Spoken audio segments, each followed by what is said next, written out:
Hello there. You have Morgan Petty, lead retail analyst and research director for Rethink Retail. And today I am joined by Suzanne Long from Albertsons Companies. Albertsons Companies has been committed to integrating sustainability into its everyday business decisions. By enabling associates, customers, and stakeholders, the company endeavors to create better lives, vibrant neighborhoods, and a healthier planet. Suzanne Long, who has worked in senior positions at Albertsons since 2013, took on the role of Chief Sustainability and Transformation Officer in 2021. Suzanne, I am thrilled to be joined with you today, and I'm going to let you tell us a little bit more about your role. Yeah, for sure. Well, first, thank you for having me. Love having opportunities to share what we're doing at the company because I think it's really, truly amazing. So a little bit about my role. There's really two components to it, right? So the first part is Chief Sustainability Officer, and that's really all about our recipe for change aspirations and agenda that we've laid out, which is really all about everything that we're doing to help enhance our planet, our products, our people, and then also certainly our communities. And then the second part of my job is all around transformation, but it actually has to do around cultural transformation. It has to do with really figuring out how can we inspire and engage our front line, which makes up 90% of our workforce. 250,000 Americans work in our stores, and we want to make sure we're providing the best environment for them, and that figuring out how we unleash their human magic, because that's going to obviously not only be better for them as employees, but it's also going to improve the customer experience that we're able to offer. But first, let's take a look at some of the factors that are influencing consumers' attitudes towards sustainability. A study from earlier this year, Mintel's Global Outlook on Sustainability, illustrates some of consumers' perceptions on sustainability and conservation consciousness. 51% of global consumers said they believe their country is suffering from climate change. 4 billion people experience water stress conditions. Plastic pollution is the second biggest concern for UK consumers specifically. 44% of global consumers feel that food is becoming unaffordable. So, Suzanne, how are consumers' sustainability desires impacting their shopping and purchasing habits?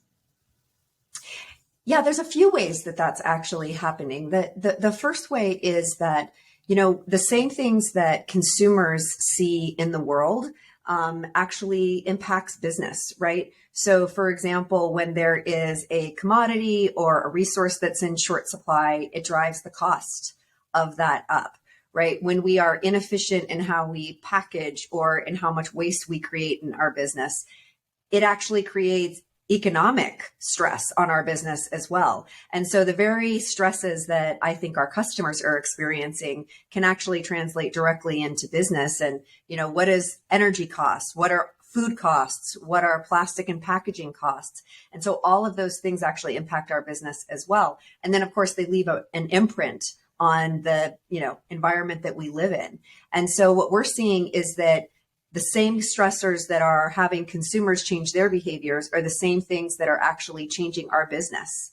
And because we always want to be responding to what our customers are looking for us to do, we're trying to react and respond to that, right? And so that can be identifying and making sure that we are selling products that for people who are concerned about all of the things you just named, that they have the choice to pick products that are in line with their values. And so that could be, making sure that we're carrying sustainable brands, that we're giving offers of what types of different, packaging, that if it's something that's important to you, that you have the option to purchase an item like that. And so we're really seeing a customer movement in that direction. And that is particularly true for Gen Z and millennials, who are becoming a bigger and bigger part of the customer base. Very insightful. Absolutely. So let's talk a little bit about something you referred to earlier, Albertsons Companies' recipe for change. In your team's 2021-2022 ESG, or Environmental, Social, and Governance report, Albertsons says it plans for 47% carbon reduction in operations by 2030. So can you shed some light on some of the other key initiatives that you're focused on?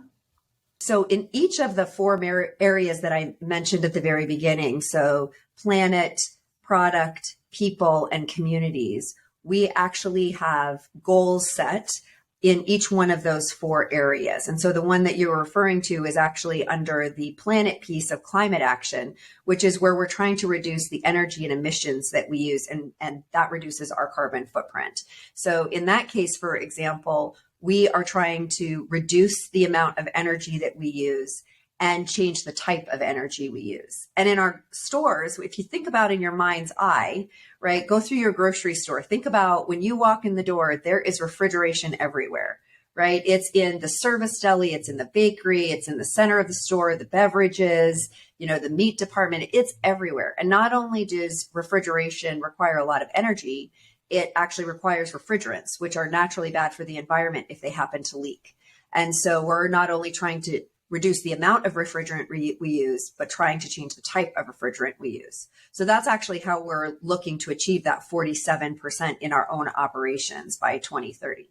But in each of the other areas, we have 2030 goals as well. So for example, eliminating food waste going to landfill by 2030 and enabling 1 billion meals to the communities that we serve by 2030 and ensuring that our management reflects the communities that we serve. So all of these goals in aggregate make up our recipe for change, where we're trying to make sure that we're playing a leadership role in areas where we know we have a big footprint and a big opportunity to show leadership. Can we talk a little bit about some of the accomplishments that you've made? I think you just covered some of those. Just as an example, between 2019, which is our baseline year, and 2021, which is the year that we've reported through, soon we'll be reporting on our 22 results as well for our carbon footprint. That should come out this summer. But in just between 2019 and 2021, we already reduced the emissions from our own operations by 19%, for example. And that was doing the very things that I was just laying out. So for example, if we put doors, for example, on different cases in our stores that are refrigerated, imagine leaving your refrigerator door open at home, right? It's not great for the food. It makes it cold. It runs up your energy bill. All those same things happen in a grocery store. And so putting doors on cases is a great example of something that's very visible, that has a big impact on our energy footprint. And actually our customers really like it because it actually changes the condition of the store. I don't know if you ever walked through a grocery store shivering, but part of the reason for that is you've basically left the refrigerator door open on a bunch of cases, right? And so it makes it a much more comfortable environment for our customers.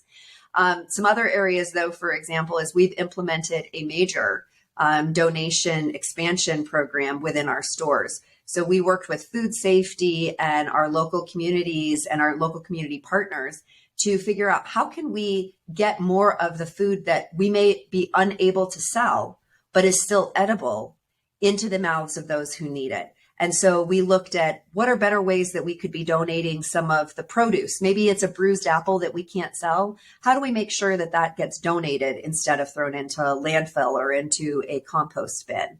And so we've greatly expanded the types of categories and the use of that in our stores.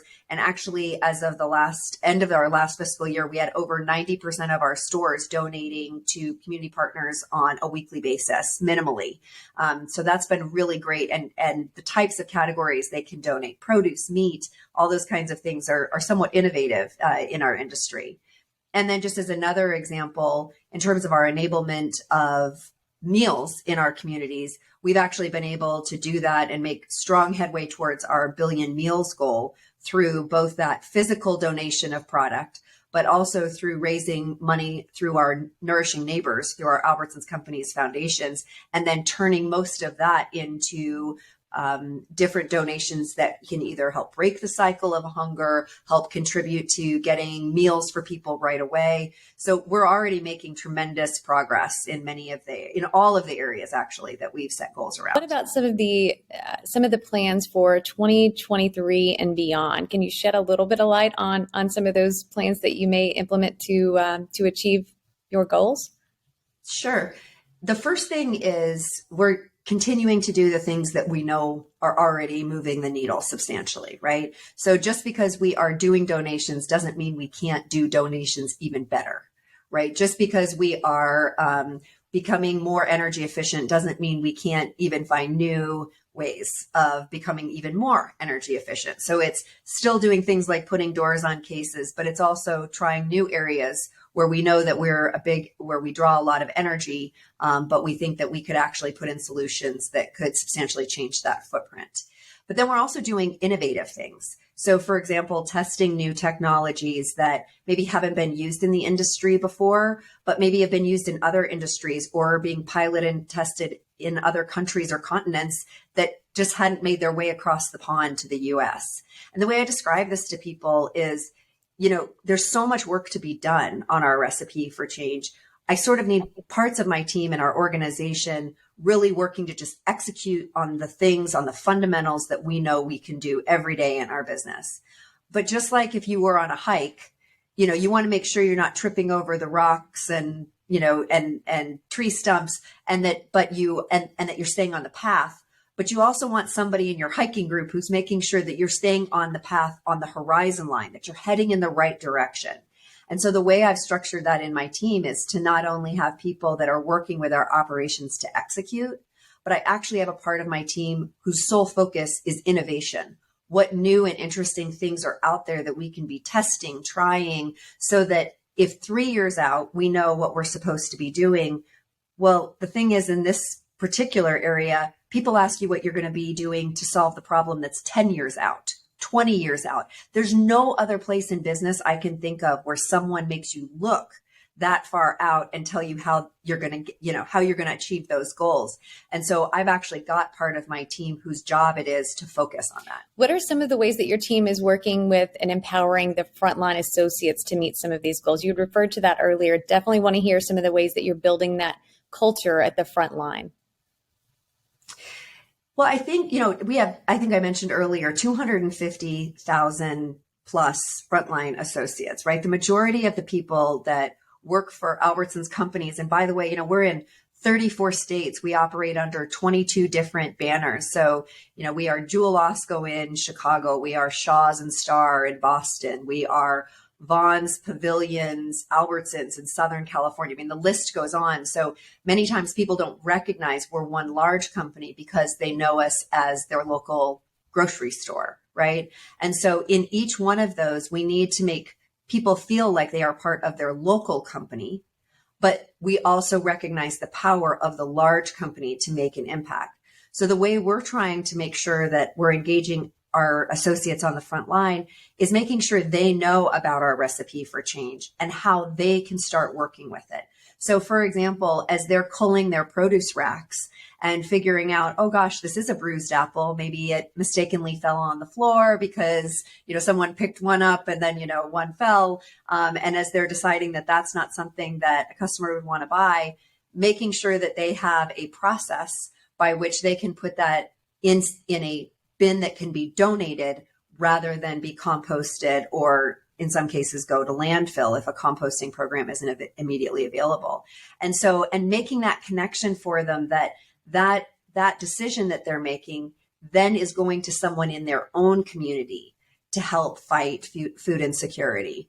And I think there's something really magical that unlocks for people when they're in what they consider to be, maybe they feel it's a transactional job, or, they just come in, I feel like I'm told what to do, and then I leave. And that's not how we want our associates to feel about their jobs. And one of the ways that we help or provide that is for them to understand how is what they're doing contributing to their larger community. And we have a very strong local culture within our divisions that helps make sure that people feel a part of the local division or region that they're a part of, and not that they're lost in a sea of a giant company that's, coast to coast. What roles do CPG companies or partners play in your sustainability efforts? They play a huge part. If you think about a grocery store, we're really just big boxes, and food is produced upstream of us, and then it's consumed downstream of us. So really everything in that upstream is, if it's not a CPG company, it is a food production or a goods production company. And then we have the customers who actually consume those products. And so those goods just flow through our doors, right? We are the way that you get access to the food that is produced. Well, that means that our CPG companies, the companies that we partner with to have food in our stores, play a huge role not only in our overall footprint, but in our ability to turn the dial on everything from the types of products that we sell, the types of plastics and packaging that product is in, how much they're doing, for example, to encourage diversity in the suppliers that they're pulling from, right? Farms or local vendors that have a diversity angle, for example, to them that are supporting regenerative agriculture. So their CPG companies play a major role in this because they make up the majority of our total footprint because so much of our footprint is the goods that we sell, right? So what we find is that CPG companies are extremely excited and interested by large measure to engage in this because they see the same thing we do with customers, which was your first point, right, in this conversation. They see customers moving towards this, that customers want to understand where is their food coming from? How is it being produced? Who might be impacted in that process? How can they minimize their footprint in consumption?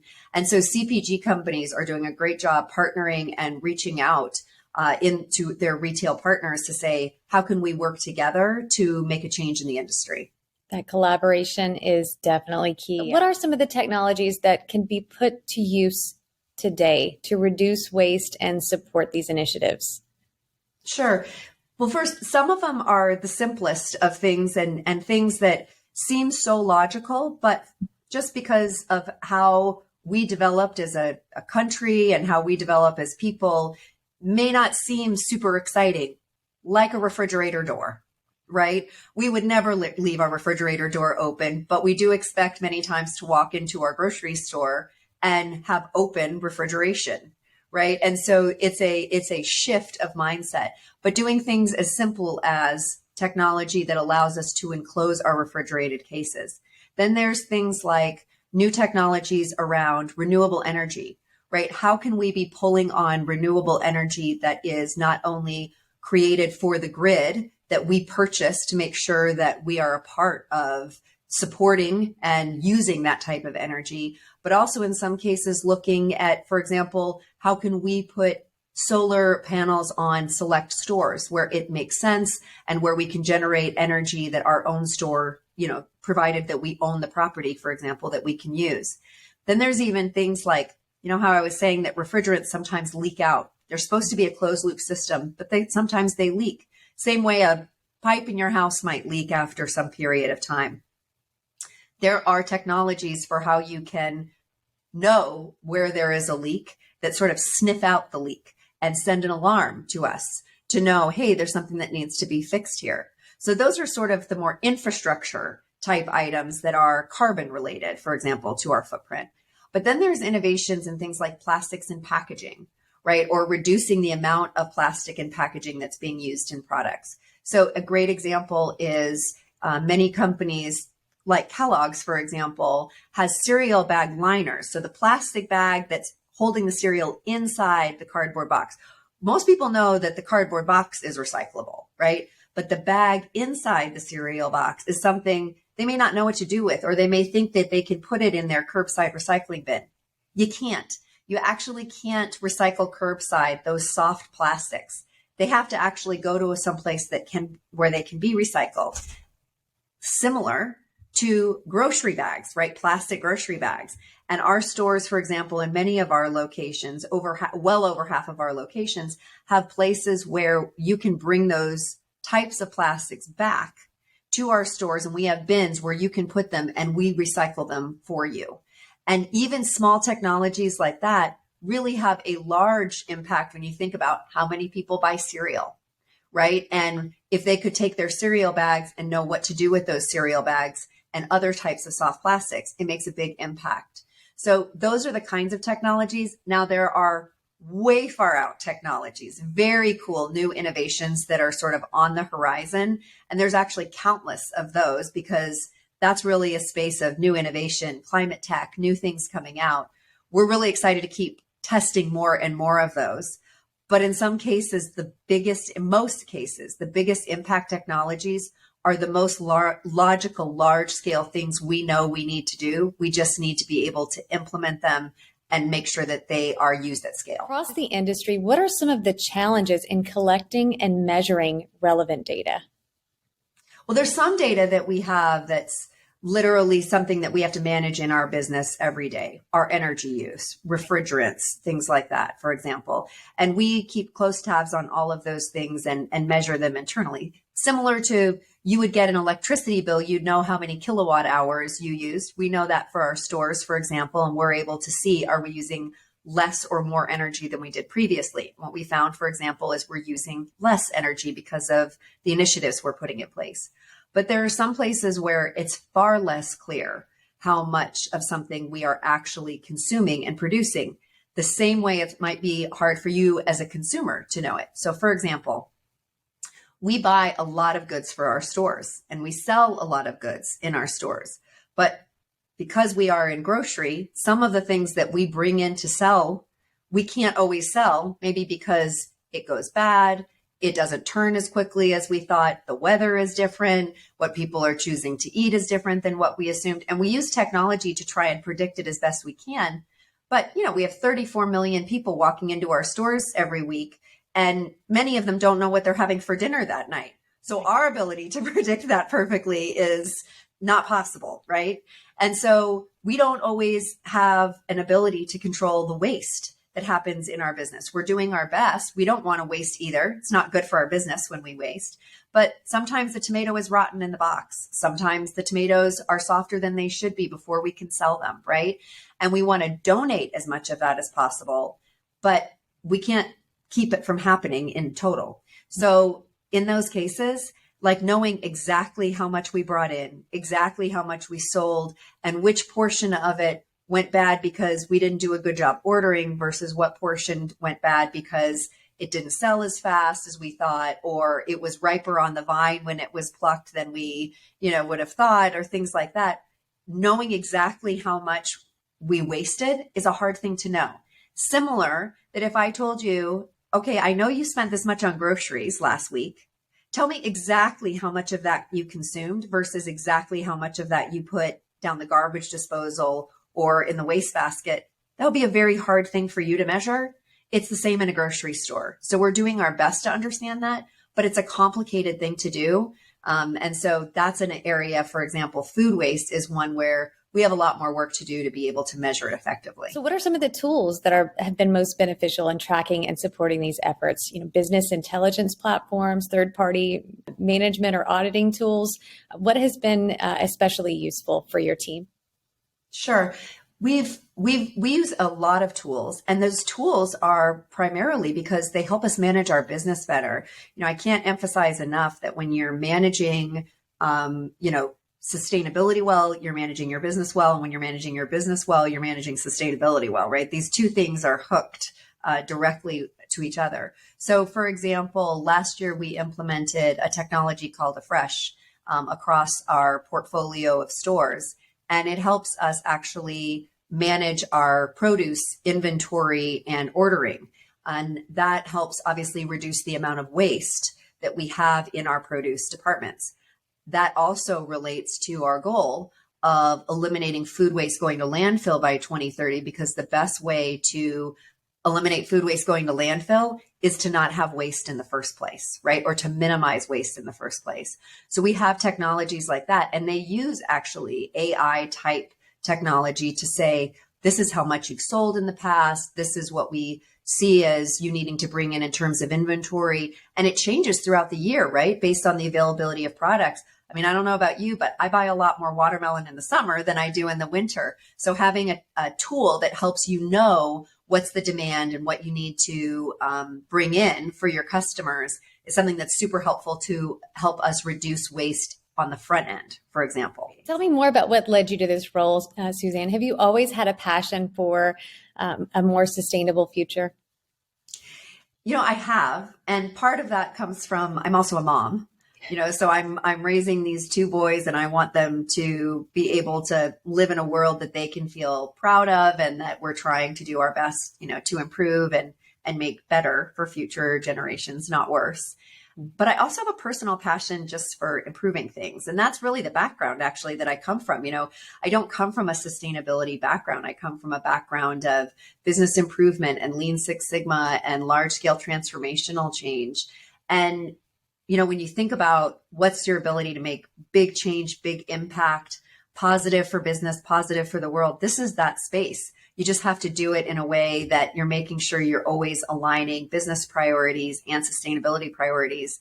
And I think sometimes that's where it falls apart, either for companies or, for perspective, where those two things are out of alignment. I think when you're doing sustainability right and when you're doing business right, those two things are in lockstep with each other. I can't wait to see the impact that you make. And thank you so much for joining.